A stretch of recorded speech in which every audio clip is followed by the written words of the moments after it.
Jai Vishwabham Sabhadarajikachai Stote Satisishimad A.C. Bhakti Vedanta Swami Maharaj Srila Prabhupada Ki Jai Vishnupabham Sabhadarajikachai Stote Satisishimad Bhakti Siddhanta Saraswati Thakur Prabhupada Ki Go Premanandi.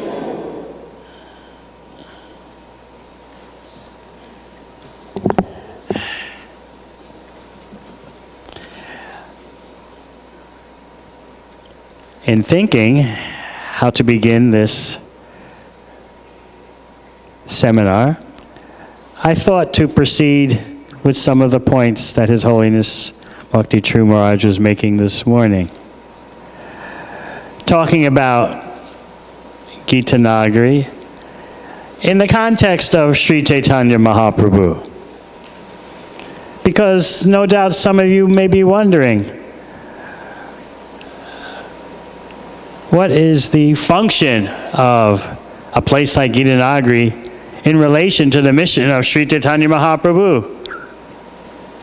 who, as you know, spread the chanting and dancing, concentration on the holy name of Krishna, while relishing the most exalted internal states of separation from Krishna.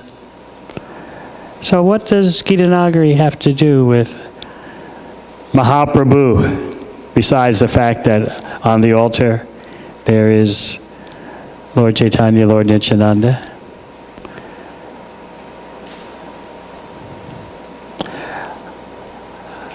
A little history. I first came to Gita Nagari in January of 1975. Gita Nagari had just been acquired by the New York Temple, and it was known as the New York Farm. Anyone here around in those days? It's something that's been forgotten. The Sankirtan devotees, the book distributors in New York, in which there were scores, doing book distribution in New York in those early to late 70s, brought a common response from the people. Book distribution as well as Harinam Sankirtan. There must be thousands of you people. You're everywhere. That was the reaction in New York City. We heard it so many times a day because the devotees were always out on the streets, making a presence, on the subways. We had book tables at all the main intersections. We had book distributors at all the shopping centers. We had not just one Harinam party, but several Harinam parties going out every day. The temple president back then, he helped to keep the Hare Krishnas in the eyes of New Yorkers by, especially in the winter, he would make sure there was no heat inside the temple, so that actually it was warmer outside than inside. I don't recommend these managemental tactics these days. But the result was we spent most of the day outside the temple. Wherever there was an event, we went to, distributing books. Movies, people would line up outside the movie theaters in New York. We'd be there. Wherever there was a line, a queue, that's where we were. Wherever there was some gathering of people. Big concerts at the big arenas in New York. At that time, the Madison Square Garden, 20 to 25,000 people. Nassau Coliseum, 20 to 25,000 people. We would be there distributing at concerts until 2 a.m. in the morning. So it was that kind of vibrant scene that we were always administering to the public. Always. And of course, there was the famous Laddu distribution. How many of you heard about New York's famous Laddu distribution? 25,000 Laddus per week were distributed. Bhagavatam class in the morning meant packaging ladus. The cooks would bring the ladu mixtures. We called them lugdus back then because we didn't know proper pronunciation, you know. There were very few persons. Prabhupada was the main Indian. Of course, he's a Goloka person, but we didn't know how to pronounce, and so the word spread. Luglus. I have to work hard now to mispronounce it. Ladu. So, 25,000 pack one ladu in a plastic bag with an invitation to the temple stapled to it. Oh, what a reaction throughout the city. It was probably early New York devotees who were there at that time. We say it was, without a doubt, the greatest public relations effort ever done. People would literally follow us from the streets of New York and Manhattan back to the temple trying to pursue the taste of the ladu. Maybe some of you know one devotee in Potomac. It's just one example. Shastivar Das, disciple of Prabhupada. Anyone know him? No. He became a devotee by getting a ladu from me and then following me back to the temple. He was following the taste of the ladu. I looked over my shoulder when I reached the temple, and there he was. And he said, I got to find out where this taste is coming from. So 24,000 a week. The police were so happy. They loved seeing us. You got one of those balls. So there was massive book distribution, massive Harinam parties, and massive prasad distribution. So amidst all that, Prabhupada started his farm katha. I have a file sent to me by Tukaram Prabhu from California. He compiled a list of all Prabhupada's statements about farms and cows. And these are things that I had forgotten. Just like Prabhupada said, distribute books, distribute books, distribute books 3 times. Means special emphasis in our way of presenting, and Vaishnava way of presenting. Similarly, he was saying, farm, farm, farm. Every center must have a farm. This whole civilization is going to hell because of slaughtering cows. Every center must have a farm and get milk from its own cows. So many quotations in a span of a few years. So now I'm saying this so you can understand why the New York Temple bought a farm here, which is about a 4-hour drive away. And we knew nothing about farming. When I say we, I mean devotees in general. But in the case of Gita Nagari, they happened to pick a very fertile place. This used to be a farm owned by the Amish, who are expert Vaishyas. Their whole lifestyle is based on farming. Not cow protection, though, of course. So somehow or other, the New York leaders picked this farm and bought it. It was not a problem to buy a farm, believe it or not, because the Sankirtan was so plentiful. These were the glory days of ISKCON in New York. So many devotees contacting the public, so much book distribution going on. So many contacts were made. Not to bring any attention to my tiny efforts, but just to illustrate what was going on. I never went to a temple. Was reading Prabhupada's books at home. But when I first met a Sankirtan devotee in the street, I gave what is now the equivalent of $10,000. Never been to a temple, never been to a gathering. And then 2 weeks later, did the same thing again. Did another donation of $10,000 on the streets of New York, never having been to a temple, never having been to any kind of Harinam festival, gathering, nothing. But this was the presence of the New York devotees on the street. They had that kind of potency. One of them is still very active in devotional service, Daivi Shakti Mataji in Vrindavan. So I'm just saying that to show you what was the spirit that was going on. It was intoxicating. So Gita Nagari was the New York farm. In response to Prabhupada's barrage, when Prabhupada wanted something, oh my goodness, you are not going to forget it if you were any kind of devotee in good standing. And so he, for several years, was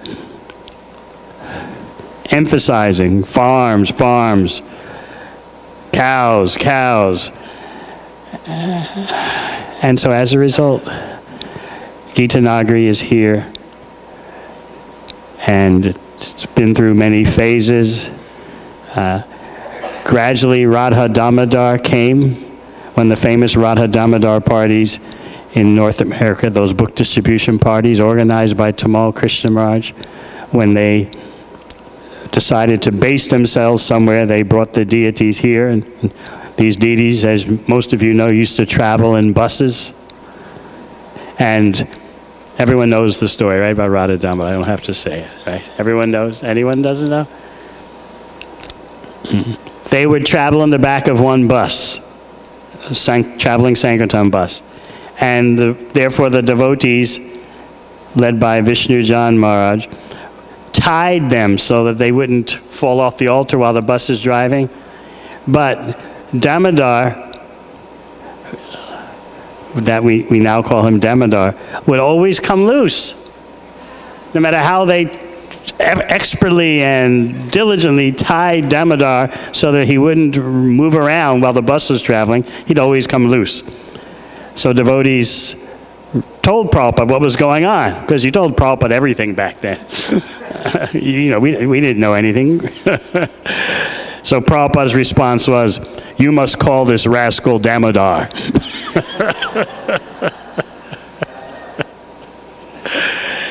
So now Radha Damodar is at Gita Nagari. Gita Nagari is here, and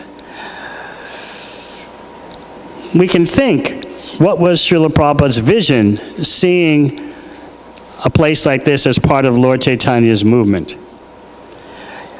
I remember in the mid-70s, Srila Prabhupada issued a challenge to all the GBC persons, which seemed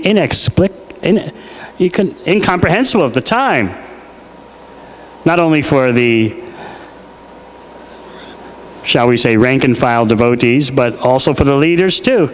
He challenged the GBC. He said, what are you going to do when the day comes when thousands of persons show up at your farms looking for engagement? What are you going to do? What? Thousands of persons show up at our farms looking for engagement? Don't people have so much to do in the city and everything's going on fine? But no, Srila Prabhupada's vision was that deep. And that vision is especially important now. If you're aware of the social situation in the USA, no longer is the problem simply the unemployed. The problem is the unemployable, because the skill sets required to do jobs have changed so drastically. It's not simply that all the jobs have left for overseas. It's that artificial intelligence, automation have taken over the jobs of so many people. And the people as social commentators explain, don't have, even if they are job openings, people don't have skills for those jobs. I was talking recently with one devotee who's a big IT manager, top-level IT manager.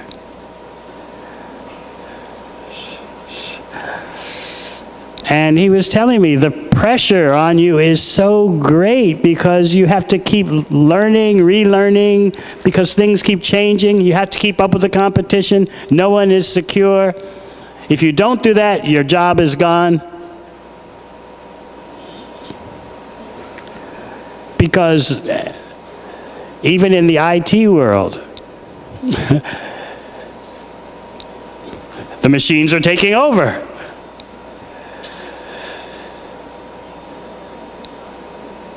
He was telling me how every day he sees his fellow devotees from India who are having to go back to India because they either don't want to spend the time constantly keeping up with the new trends in IT, or they're not able to. So immediately they're pushed out. The pace is so intense. I was speaking to my youngest brother, who is General Counsel for Toyota for the whole world. As you know, Toyota is the biggest producer of cars in the world. So he's General Counsel. He started as General Counsel for North America. Now he's General Counsel for the whole world, the whole globe of Toyota. He's always traveling. He's at the top level of Toyota management. And so I said, well, what's Toyota's policy about replacing workers with machines? He didn't answer. He's a lawyer, so that means he was being evasive. So I said again, tell me, as you know better than I, the problem is not simply that there are the unemployed, the problem is there are the unemployable. Very few people have the skill sets to take up the jobs that are available today. Unless you want to work in McDonald's as a burger flipper, or even a manager of a fast food place doesn't make that much money.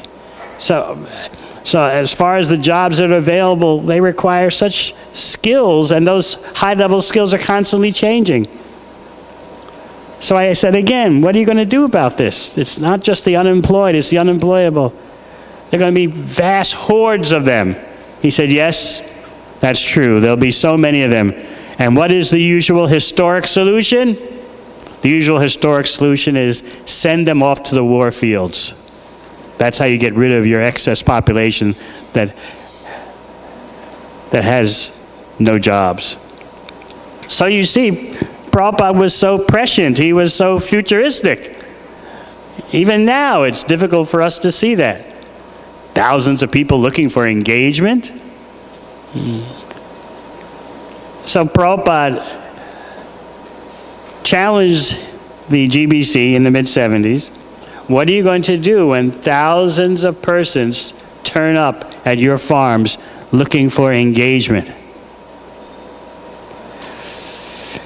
So you see that these farms have a key role in Lord Chaitanya's mission,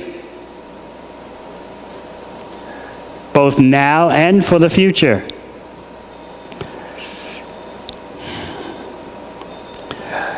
Let's approach this subject another way. Once you start understanding Goraksha, cow protection. As you know, Krishna is Goraksha. He carries on his shoulder a rope for binding the legs of the cows while they're being milked. Balaram is Krishi Raksha. He's land protection. He carries a plow. So those two brothers, who also come as Chaitanya Nitai, those two brothers are showing the basis of human civilization. The economic basis of human civilization is cow and land protection. to actually do that in a sane way requires lots of man and woman power. Sustainable agriculture is very labor intensive. There was a time when a huge portion of the American population was engaged directly in agricultural activities. Now that statistic is less than 2%.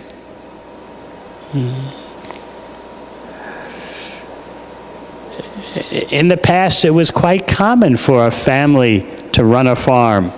Now that's becoming more and more rare, as small farmers are replaced by big corporate farms, which do industrial agriculture. So the more you understand what's going on at Gita Nagari, the more you'll understand how, simply by taking care of cows and the land, that will shift, that will transform all of society. You have to live differently. If you're not killing cows, your life has to change. So maybe while you're here, you can tour the place with that kind of vision. Just let's try to give some clarity about that. Let's say you're a householder, you're married, you've got children, and you've got parents. How much would your economics change if when your parents reached 50 years old, you terminated them? You wouldn't have to worry about caring for them. The government wouldn't have to worry about Social Security, pensions. Just, okay, mother and father, Pita and Mata, you're 50 years old. We appreciate all you've done for us, but the time has come because you're no longer productive. Without going into the horrors of that atrocity, just think about the financial savings. And then think about your children. You have some children. Half your children are productive. Maybe they're future IT persons. The other half of your children somehow or other aren't very competitive. So to reduce your household expenditures and to reduce the size of the house you need for your children, you just terminate the unproductive children. Without focusing on the horrors of that, just think about the economics. The economics are attractive, aren't they? So that's exactly what Kali Yuga, so-called civilization, has done in terms of cows. Why should you keep male calves? You have no hope of exploiting them. Therefore, a few days after they're born, you take them to the slaughterhouse.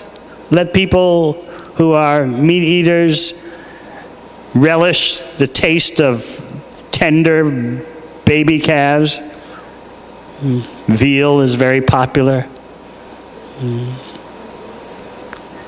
So you do that to the young male calves, and you milk the mothers until they're 4 or 5 years old. And then you kill them. Because after 4 or 5 years old, the cow's production, when seen through Kali Yuga vision, the cow's production no longer justifies all the food you're giving. So after 4 or 5 years, cows are slaughtered, even though they've been giving milk, because their milk production dips. After 4 or 5 years of intense milking, the milk production dips. So even though they can still give milk,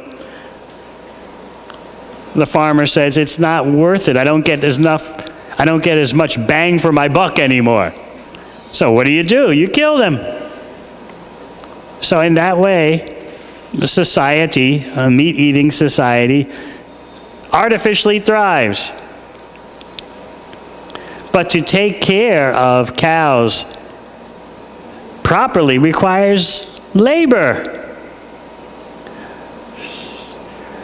But what is the labor doing? It wants nothing to do with rural areas. It wants nothing to do with cow care. The labor all wants to be in the city, scramble for a few IT jobs in which the skill set is rapidly changing, scramble for an accounting job, or become a criminal. Or in social welfare countries, be supported by the government. So this cow killing has created such an artificial economy, an artificial convenience. So Srila Prabhupada realized that if you're going to transform society, you have to transform the economic base of society. So yes, his vision was that big. He told us all his life he never thought small. He was always making big plans for Lord Chaitanya. So what, again we can ask the question, what does a farm project and cow protection have to do with Lord Chaitanya? Isn't Lord Chaitanya chanting, dancing, talking about Krishna, feeling separation from Krishna? Srila Prabhupada emphasized that we want to arrange society so that people can more easily have a lifestyle based on chanting Hare Krishna. In other words, Srila Prabhupada saw that the present society is hostile to spiritual lifestyles. All that pressure. Just like I remember as a young boy back in the 50s and 60s, 40-hour work week was normal. Anyone who worked more than 40 hours a week was an exception. What are you working so hard for? It was socially acceptable to work 40 hours a week. Now, it's become the reverse. Someone who can work a 40-hour week job and not be pushed for more, that's luxurious. So the pressure is just mounting, mounting, and mounting. I remember as a young boy growing up in New York City in the 1950s. I remember reading so often in the Sunday newspapers that there's going to soon come a time when people will have so much leisure time, they won't know what to do with it. Therefore, the cutting-edge occupation for the future is going to be leisure time engineers who will help the people of the future deal with all the extraordinary free time they have because society has become so advanced.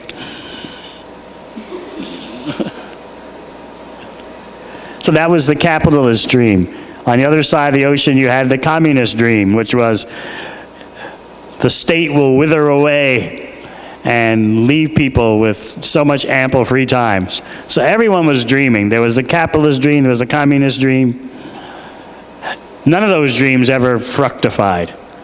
What simply is the result? People are working harder than ever. So I remember as a little boy reading that. It was frequently in the newspapers. The time is soon coming. By the 1970s, by the 1980s, people will have so much free time due to technological advancement. They're going to need counseling how to handle their free time. What do you think of that?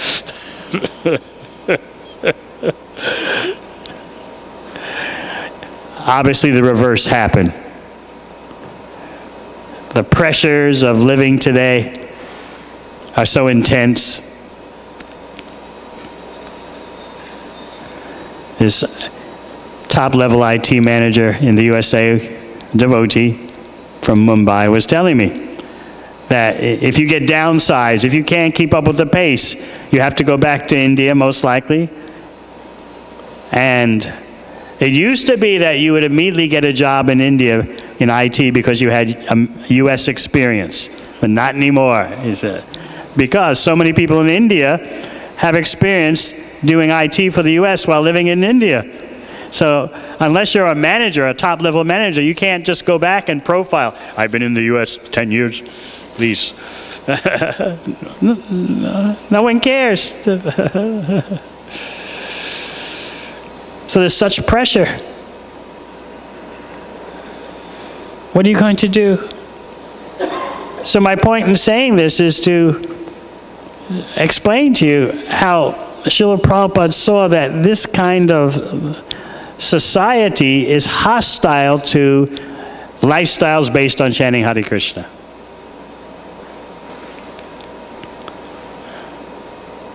And he was thinking how human beings can live in such a way that they fulfill their necessities of life while at the same time chanting Hare Krishna. He would often say, do your livelihood, support yourself, save time for chanting Hare Krishna. But the current lifestyles that people are forced into mean no time for chanting Hare Krishna. I've heard from so many devotees from India who have top IT jobs in the US and Australia. And they say, if we go back to India, what is our life going to be? To work on Saturdays there, you get Sunday off, you spend 4 hours a day commuting, 2 hours going to the job, 2 hours coming back. The pressure is so intense. You have no time to go to the temple, because to go to the temple is another 2-hour commute each way. So you're caught. You either stay in the USA and work the 70-hour weeks and study IT in your spare time so you keep up with the ever-changing standards, or you go back to India and you spend 4 hours a day commuting through traffic, the train or by car, getting to the temple for an occasional festival every few months. So Srila Prabhupada looked at these kind of lifestyles and said, it's not going to make it. Our devotees won't make it in these circumstances. Therefore, he was presenting an agrarian way of life, a farm-based way of life, not because of some love of agrarianism or farm life in of itself, but because this is how Krishna and Balaram lived in what he called the remote cowherd village of Vrindavan. So now you're in the remote cowherd village of Gitanagari, and Radha Damodar is here. So this is a good weekend for you to meditate on your lifestyle. How much does your lifestyle reflect spiritual thinking and simple living? How much does your lifestyle show that you're supporting yourself, of course, while saving time for chanting Hare Krishna? All this can be realized just by associating with cows. As the Bhagavatam says, you can learn and receive all the good qualities of Dharma just by being around cows. You can read this in the first canto. Just by being around cows, you soak up good dharmic qualities. Because cows they require patience. Cows are very tolerant. They're very giving of everything they have. You have to slow down to deal with them. And that's a big accomplishment for a human being today, to slow down. Just feel the pressure of life today. How you're forced to rush through your japa, to try to get your japa done before going to work, or trying to finish rounds before you fall asleep late at night. It's intense. So the purpose of a place like Gita Nagari is twofold.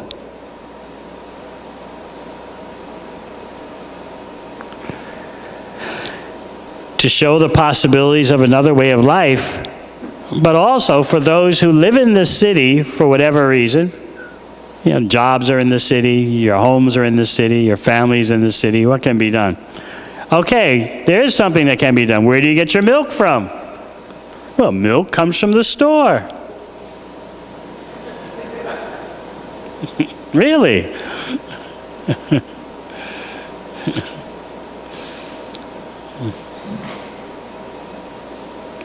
That's like saying, where do mothers come from? Mothers come from the street. That's as ridiculous as saying milk comes from the store.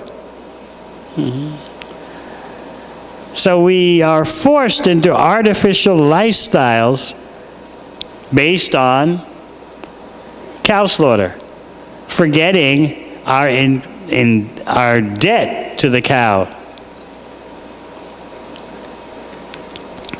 So Srila Prabhupada would say, how can we be so ungrateful?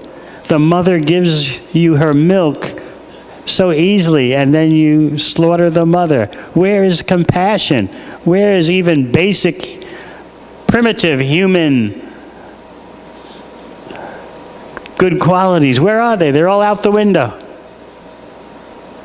In the name of convenience.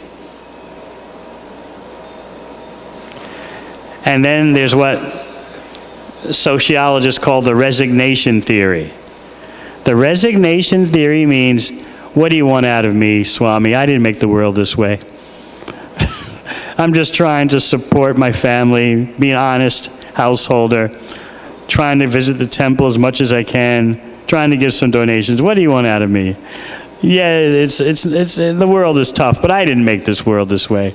I'm just trying to chant my rounds, get them done before I fall asleep at midnight. Yeah.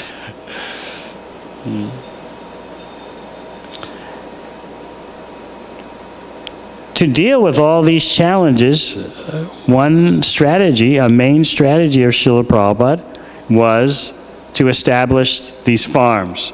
And for Prabhupada, farm meant cow protection. You can read in his letters, he detested, he abhorred, he hated a society based on cow slaughter. So he had a strategy.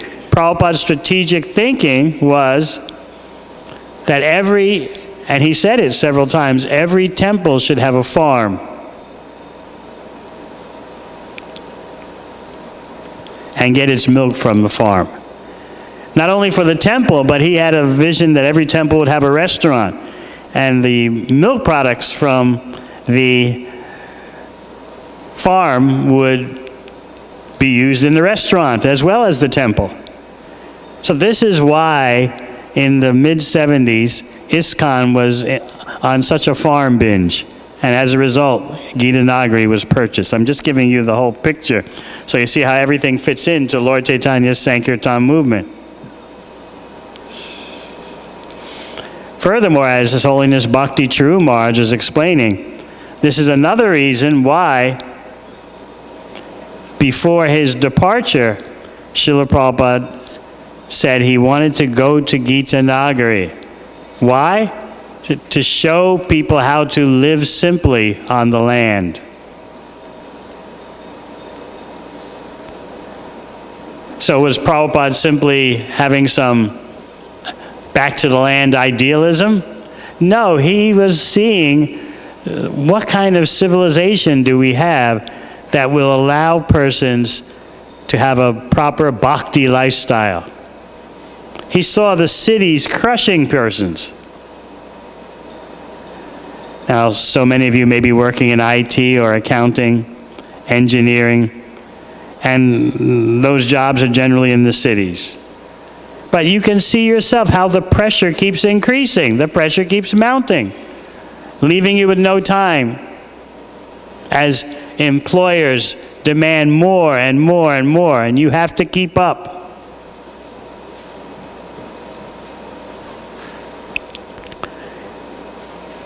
So obviously Srila Prabhupada could see all that coming. He saw it even at the time, back in the 70s. The way a mode of passion society works is that the work becomes harder and harder and harder, contrary to what they promise. So just think about what your children will have to put up with.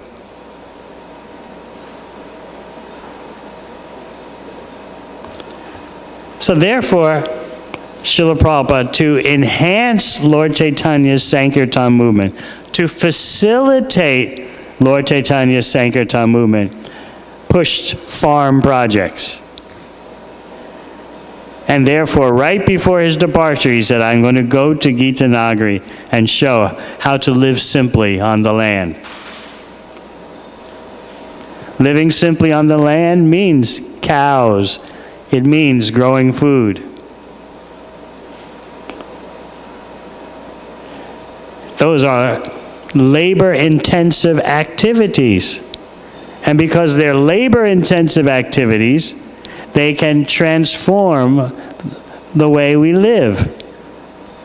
Because unless you're a brahmachari or a sannyasi, one of your main functions in material society is to be a unit of labor. So if you change the type of labor, you can change society.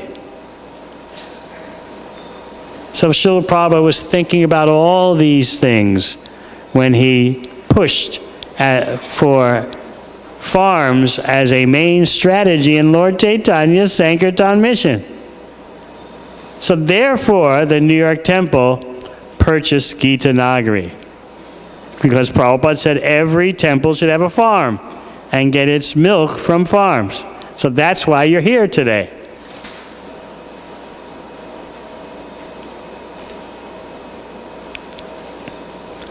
Of course, there are even more deep reasons why farms and cows are so dear to us.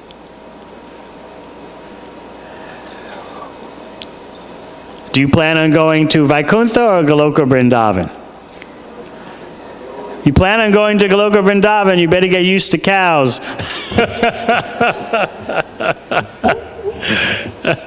Otherwise, you're a Vaikuntha person. Opulent palaces. But what is Goloka Vrindavan? It's a remote cowherd village.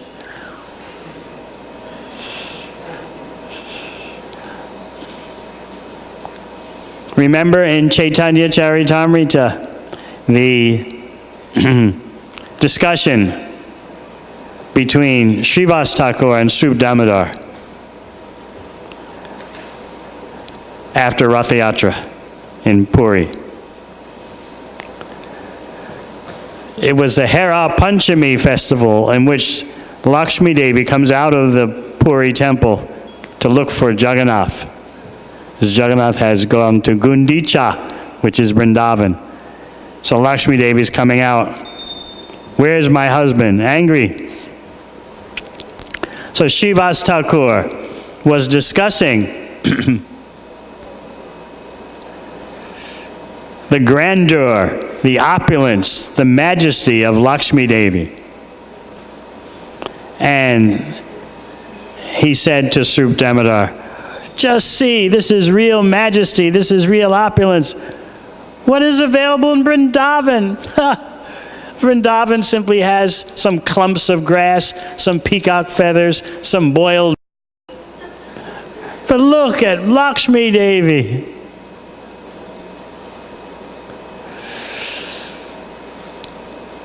Lord Chaitanya intervened.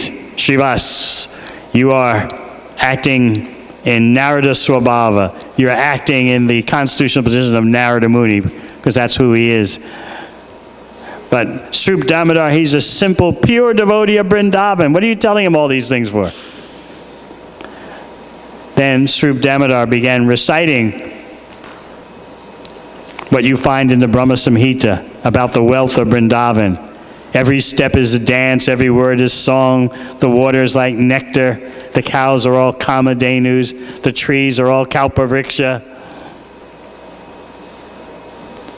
And Sup Damodar's description of the wealth of Vrindavan, the cowherd community wealth, was so ecstatic that even Srivas Thakur, hearing it, began to dance in ecstasy and slap his armpits and make sounds.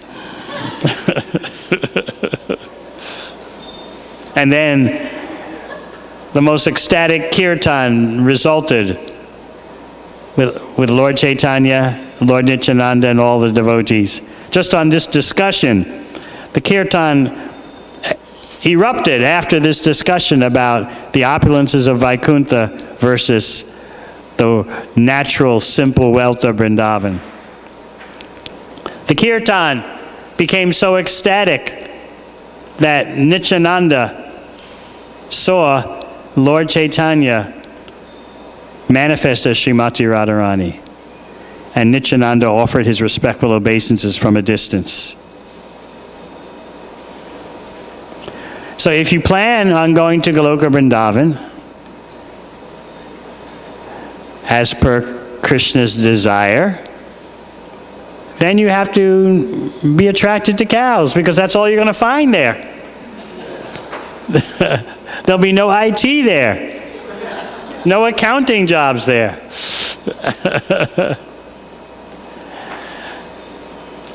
So you might as well start now becoming accustomed to Krishna's cows.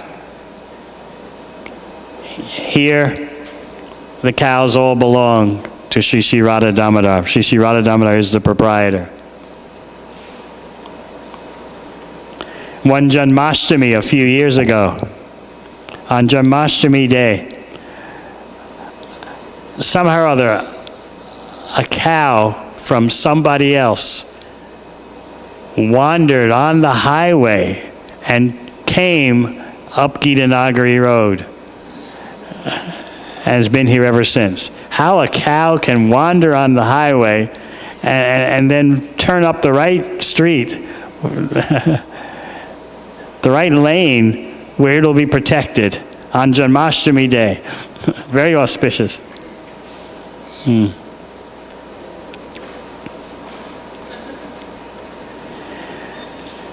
So you can look at the cow protection on many different levels.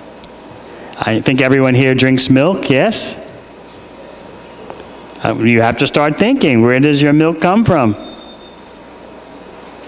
And how do you want to relate to your milk in terms of its origin? Gita Nagari presents milk for neighboring temples, gives them the opportunity to get milk for their congregation. But guess what many say? Who can guess? Raise your hand. Yes. Right, it's too expensive. In other words, how can Gita Nagari compete with farmers that kill their mother? Just think, again, what we said at the beginning. How much money you would save if you had elderly parents. You wouldn't have to worry about supporting them when they're no longer productive, or when they're past the age of 50, you just kill them.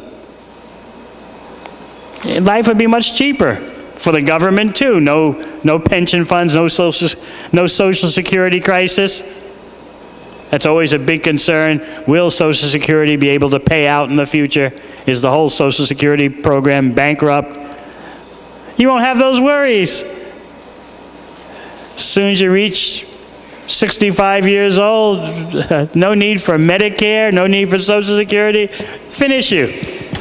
The taxpayers can save so much money. So how can the milk from Gita Nagari compete in terms of cost with the cow slaughter industry that slaughters cows and slaughters the male calves? Again, mother cow in the slaughter industry has a 4 or 5 year lifespan. She can go on being impregnated and giving milk, but the milk isn't as much as the farmers want. They don't get enough bang for their buck. Therefore, they kill the cow after 4 or 5 years. So how is Gitanagari going to compete with that? We're maintaining the animals all their life. And we're not killing the male children. We're maintaining all of Krishna's cows. Jai Shri Sri Radha Damodar. So this is a very discouraging reality that the staff at Gitanagari has to deal with.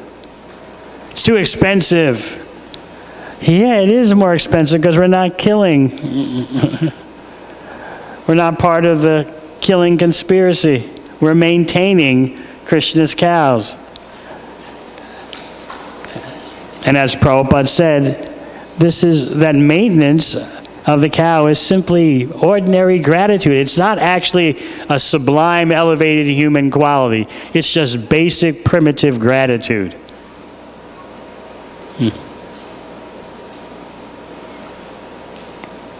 Of course, most persons don't even know that most of the milk they buy in the stores is not real milk anyway. It's so doctored, it's so diluted, so mixed with so many other things. But then you have a few more enlightened members of the devotee community who say, oh, we can buy whole milk at the stores. Okay, but still the whole milk comes from the slaughter industry. So these are some of the challenges that Gitanagari has to deal with in pursuing Prabhupada's vision of how cow protection is part of Lord Chaitanya's Sankirtan movement. Because just by protecting cows, your whole society has to change.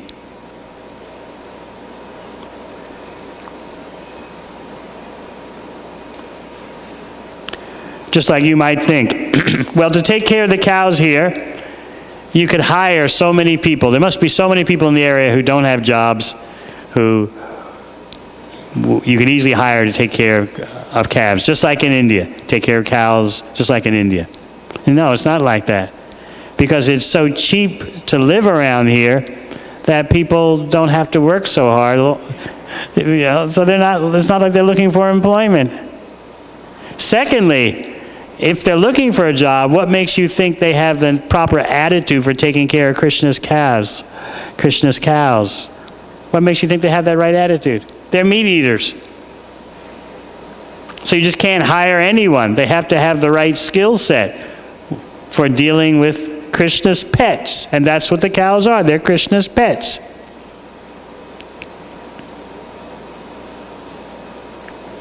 As we heard from His Holiness Bhakti True Maharaj this morning. Namo Brahmanya Devaya Go Brahmanya Hitayacha. Krishna's for, first of all, the protection of the cows, then the brahmanas. As Prabhupada writes in Srimad Bhagavatam, actually, Krishna likes the cows even better than the brahmanas. So you just can't take anyone from a village nearby here and say, okay, we hire you, take care of the cows. Can't do that. You have to see. If you do find someone who wants to work, you have to find someone who will learn the right attitude of compassion, mercy, tenderness in dealing with Krishna's pets. It's a big responsibility. Just like if you needed someone to give daycare to your children, you wouldn't just pick anyone. You'd be very careful. You'd be very selective.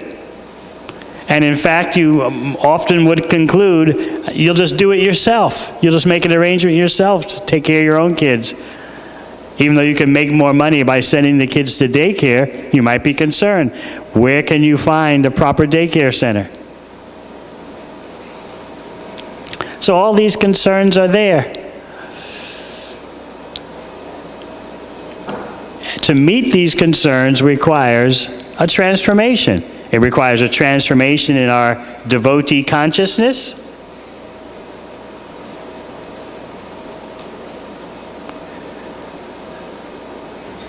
Their attitude toward the cost of real milk, the real cost of real milk. It requires a gradual change or transformation in society.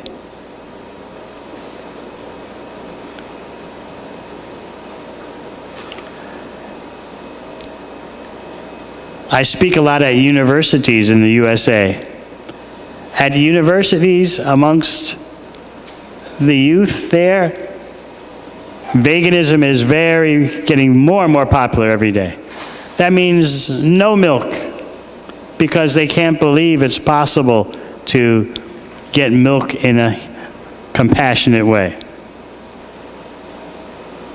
So they're astonished. They practically can't believe it, that there's a farm that is cruelty-free.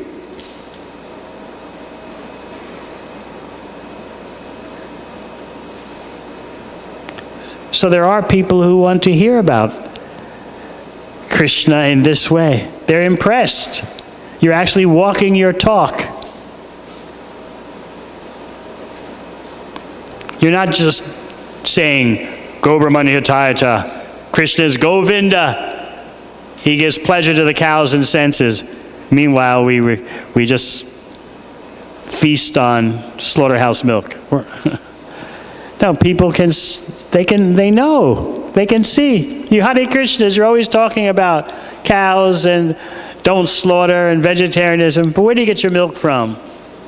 And then we reply with the resignation theory. What do you want out of us? We didn't make the world this way.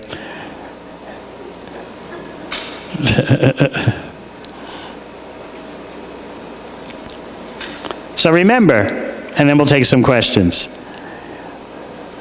Srila Prabhupada was seeing the current version of society is hostile to bhakti lifestyles. And I think some of you are starting to realize that. But what is the alternative? Of course, we don't expect you all to move to the rural areas, move to Gitanagari. But we'd like your support. And that support begins by seeing the farm project as an essential part of Lord Chaitanya's movement. All right, any questions? Yes. Do we have a microphone, sir? Thank you.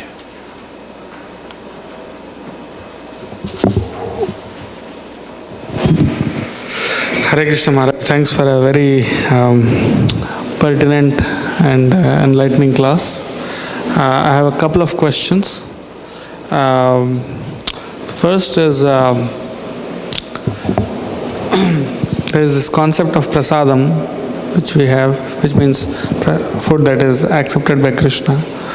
So before we offer something to Krishna, we naturally discriminate whether this thing is fit to be offered to Krishna or not. But once it is offered, then, because previously I used to have this discrimination that, the milk that is come from questionable sources, once we offer it to Krishna, whether I should take it.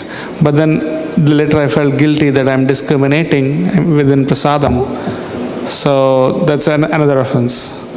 So can we discriminate once something is already offered to Krishna? Because most of the times, we are in a kind of a helpless situation. So yes. That has to be up to each individual devotee's choice, without any pressure or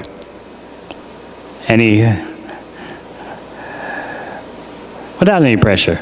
That is up to the individual, how you want to respond to the situation. You have families whose children need milk in order to grow properly.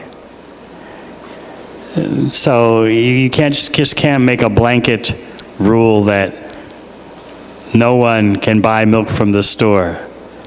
You have families who, they need milk, they can't afford ahimsa milk due to economics. So you can't just make a blanket rule like that. You have to make it an individual choice based on your own ethics, what you see is best for Lord Chaitanya's purposes. For those of us who are doing outreach, especially to persons under 35 in the Western world, I've been through it several times at outreach engagements, and then persons raise their hand. Okay, you Hare Krishnas, you talk all about vegetarianism, animal protection, not killing, but where do you get your milk from? Well, you see, when it's offered to Krishna, it doesn't matter. That doesn't fly. We offer everything to Krishna, it doesn't matter where it comes from, or it doesn't matter what happens to the animal, what happens to the cow.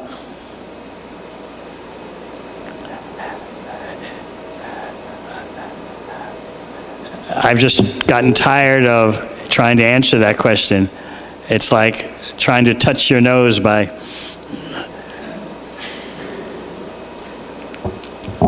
So for myself, and I don't push it on others, for myself, I only take milk from protected cows. But every devotee individually has to look at his or her circumstances and decide if and how they want to respond to that. But just for your information, here at Gita Nagari, the cows are gushing with milk, yet devotees in the nearby cities, that's very nice, but the price is so high compared to what we get from the store. Of course it's higher. We're maintaining the mother cow all her life. So that's discouraging. But as far as what each individual devotee does, you have to make your own choice. Okay? The question,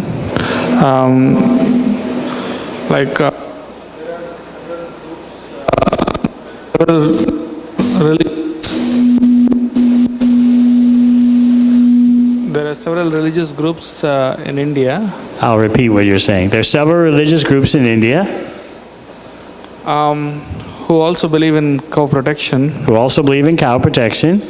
So one of their theories, I just want to know how far it is valid, is that if you really want to protect the cow. If what?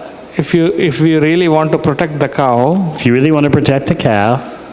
Then it's not the milk, it's the urine and the dung that needs to be utilized, and making several products, so much so that even it's the milk and the dung and the urine that should be utilized, even more than the milk.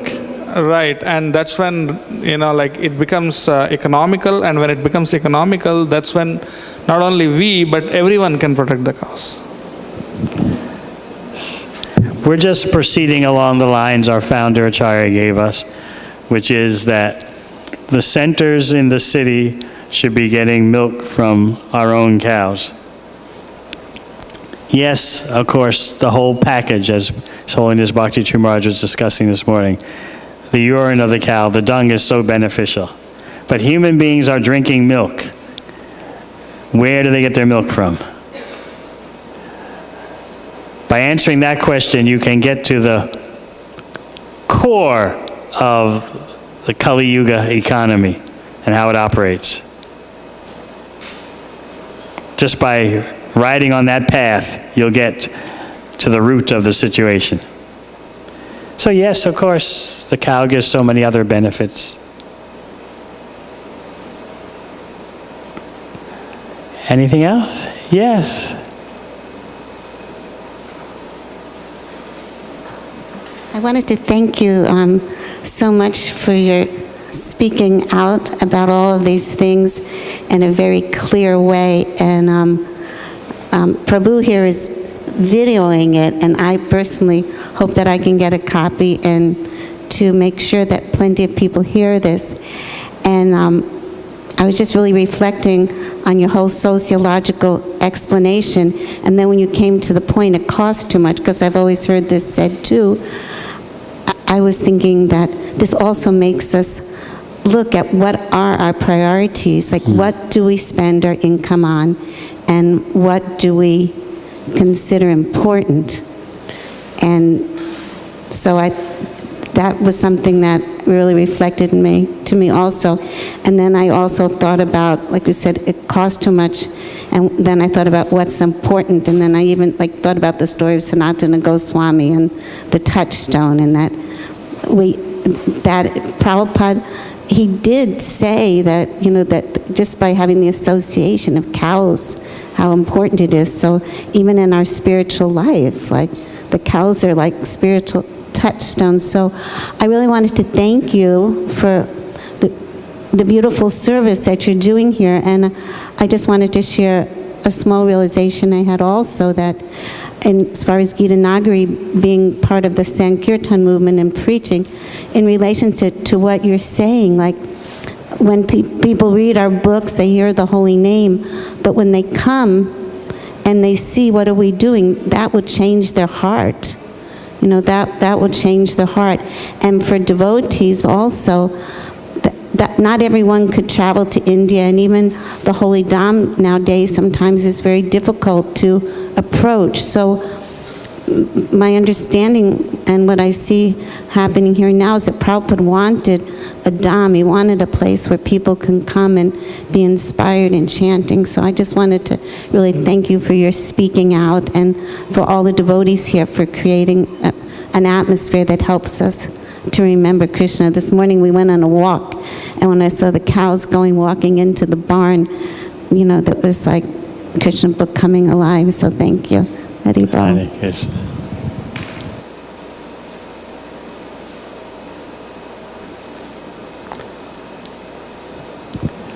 Yes? Hare Krishna Prabhuji. Hare Krishna Maharaj, thank you for the nice class. So my question is at least now we are living in the cities and we don't have this opportunity of seeing the cows or getting the cow milk. What can we do for our kids? They are growing up, they'll go into universities.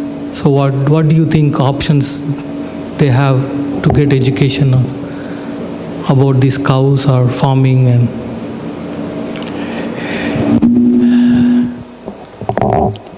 when you have holiday or free time, you can bring them here and let them see cows that are giving milk. It's a real transformative experience.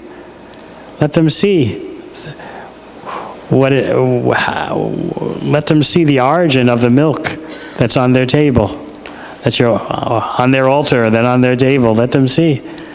Let them be attracted to the land, the cows, Radha Damodar. You do what you can. I understand the practical realities. But you do what you can, and at least see the place of rural projects like Gita Nagari, cow protection projects like Gita Nagari. See their place in Lord Chaitanya's scheme of things. Yes? I just wanted to mention just a few thoughts that I had. The speaker, sorry. I wanted to ask if you could speak a little bit about oil production, and how the factory farming based on oil production has cut the steer out of the farming that it normally would do. So if we get rid of the steer because of factory farming, because of oil production, we don't need the steer, so we can eat them. So our dependence on oil is, I feel, directly related to the destruction of the cows. Could you speak about that a little bit? Yes. This involves another phase for Gita Nagari, using oxen for labor. Srila Prabhupada's incisive point was startling, but clear as day. If you don't work the oxen, what do you think they are for then? They're for eating. Just like I was driving from the airport to Gita Nagari yesterday, and there was a big sign on the highway for some fast food chain, Hardee's thick burgers, and their mantra that they were promoting in big letters was 100% pure Black Angus beef. There's a particular cow called Black Angus. So they were saying, this makes our thick burger. That, they have various names for burgers at various fast food places. So Hardee's was the thick burger, and you can be sure it's 100% Black Angus beef, and therefore you should buy this thick burger. So unless you work the oxen, you're going to start calculating practically, just like we do about milk. A him's of milk is too expensive.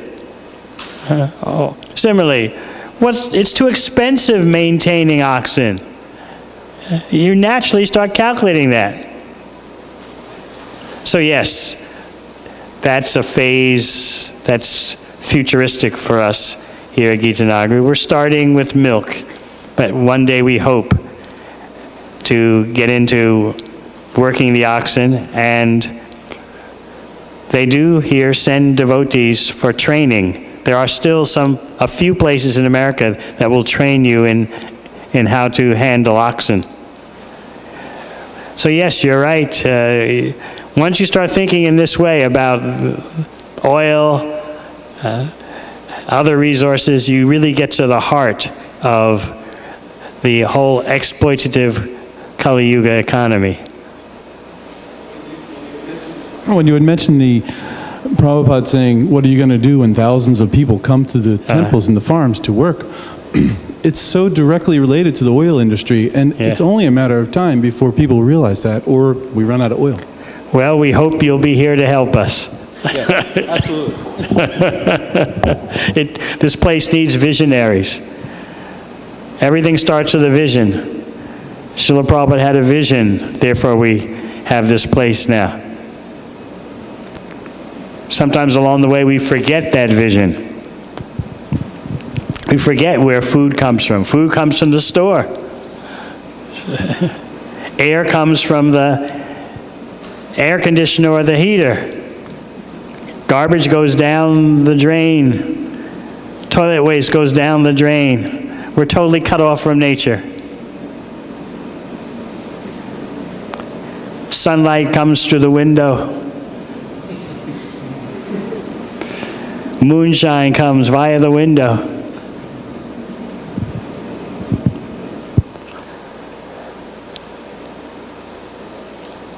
Yes.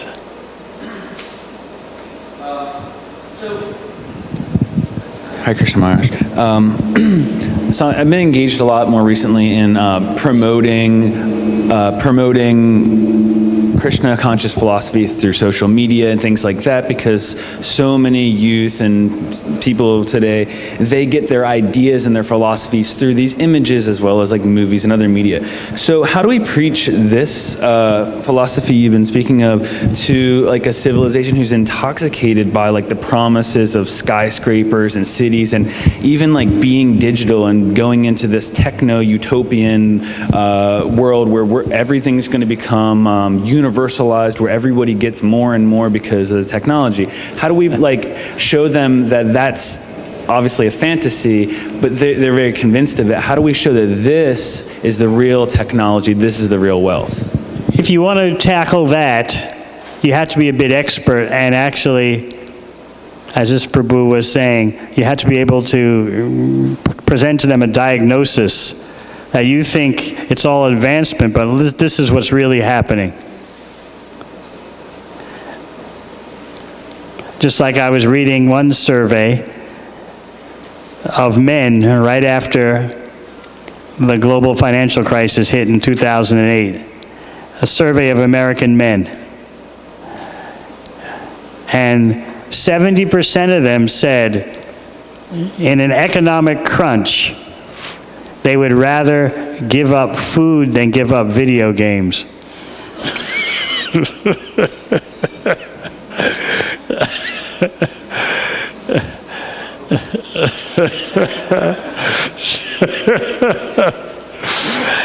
So you have to be able to give them give people a diagnosis of what their so-called progress is actually doing. What's it based on? How wobbly it is. And not simply doomsday in the future, but look what's happening right now.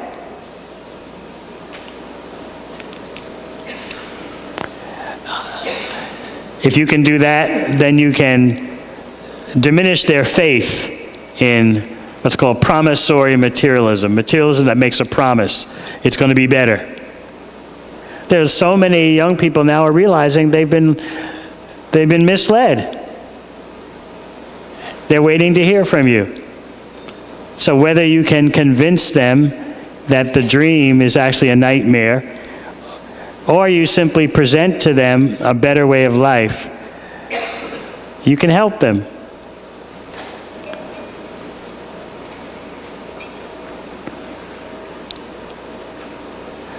And there are persons out there who want to hear that.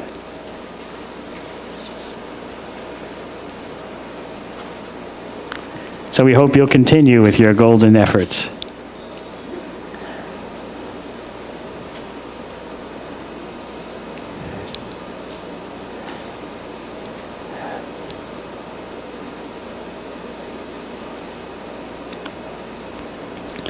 We'll conclude with one aspect of Chaitanya Leela.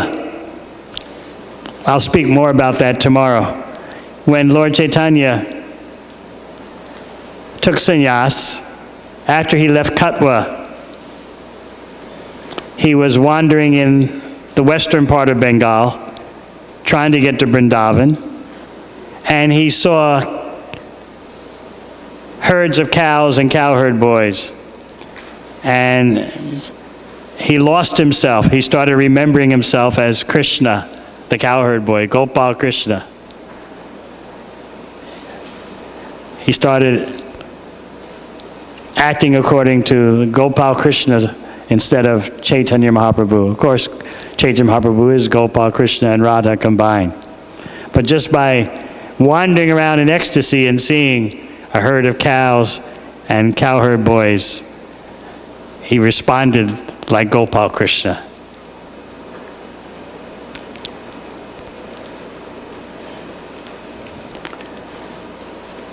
And one of the cowherd boys chanted, Hari, Hari, and Lord Chaitanya responded by saying, this is the first time in several days wandering in this area that I've ever heard someone glorifying Krishna. I was about to kill myself because I've gone 3 days wandering in this area, Radha Desh, not Radha, but Radha Desh, western part of Bengal. I haven't heard any Krishna Katha. The people haven't said anything about Krishna. Now I hear a cowherd boy saying, Hari, Hari. I was about to give up my life, but now my life is successful. Then Lord Chaitanya concluded, we must be near the Ganga. So he asked the cowherd boys, how far are we from the Ganga? Oh, Ganga is a little bit further. It's very nearby. Lord Chaitanya said, that explains it. Anyone who grows up near the Ganga is automatically attracted to the glories of Krishna. All right. Thank you very much. Hare Krishna.